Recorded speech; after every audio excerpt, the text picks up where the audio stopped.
I'm live. There's my bird in there. I just finished reading my first Perry Mason novel, and it is The Case of the Velvet Claws. And I noticed there's no book review on YouTube, and that is probably because everybody has typecast Perry Mason stories as black and white TV from the 50s or whenever, and they probably don't think of it as very interesting or cool anymore because it's already been a TV series that people have long forgotten. But if you are into murder mysteries or whodunit stories, you should really try to find some of these books. And I'm pretty sure that this was the first of the Perry Mason stories, and it's pretty good. I just read it. I've read so far 3 Agatha Christie's, and I've read all of the Sherlock Holmes stories, which to me are the best of everything. But Agatha Christie is pretty good also.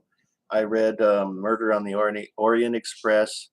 I read, what is it, Murder on the Nile, which was just made a movie.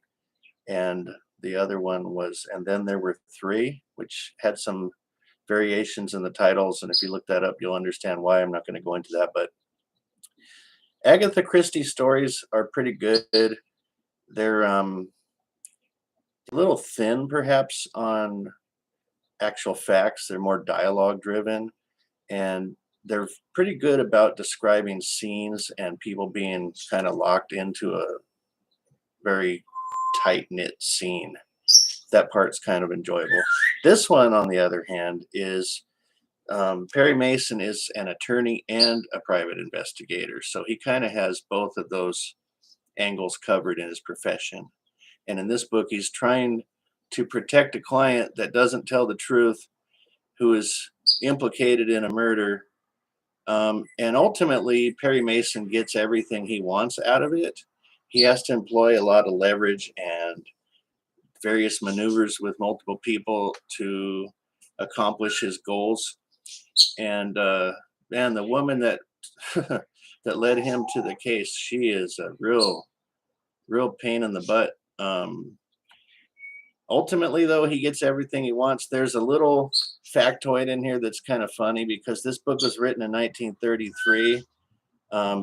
It actually involves something that was in the show Mythbusters, where they have disproven the theory of ballistics. And I'm not going to tell you exactly what it is because I'll mess it up for you, but it's a minor detail at the end of the book where you'll just kind of go, ha ha, and you'll laugh if you know about the Mythbusters episode where they kind of debunked this ballistic thing. The other part that was interesting to me is that this lady didn't realize that they tracked guns by serial numbers. Even back then, it was kind of a new thing, I guess, tracking the guns using serial numbers. But that's still another minor factoid. Most of it is how Perry Mason leverages multiple people into getting what he wants out of them that will help him further down the road. And it was quite good. It's 215 pages. So I got through this in just barely over a week, and it's a very quick read, just like the Agatha Christie books. There's more text in there than the Agatha Christie. She uses a font type that's spread out pretty well, so you can mow through the pages. So this will take you a little bit longer than an Agatha Christie book, but it was worth it. I enjoyed it probably more than the Agatha Christie books. Now, the thing that's a deal that'll be difficult for you is I was only able to find Perry Mason books on eBay. I was not able to buy this new, and I think I found it somewhere where it was a newish print, but it was like $25 or something crazy. I got 3 of these together, and it was like $12 or something for 3 books on eBay. And I'll show the other 2 if I could find them easily up here. There they are.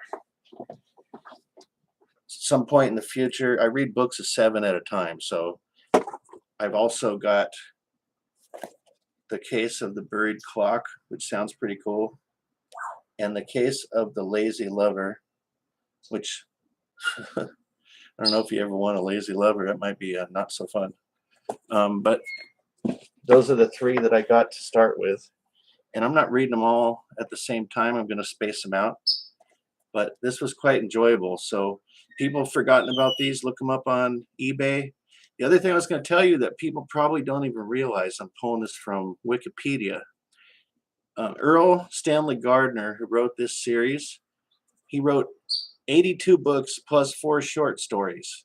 And together, this series is third all-time best-selling book series. It sold 300 million copies between 1933 and 1973. So 40-year span and 86 stories. The only 2 series that have sold more than Perry Mason are Goosebumps and Harry Potter, which that's mind-boggling that you probably know many people that have, including my family. My kids have all read Goosebumps. My wife's read Goosebumps.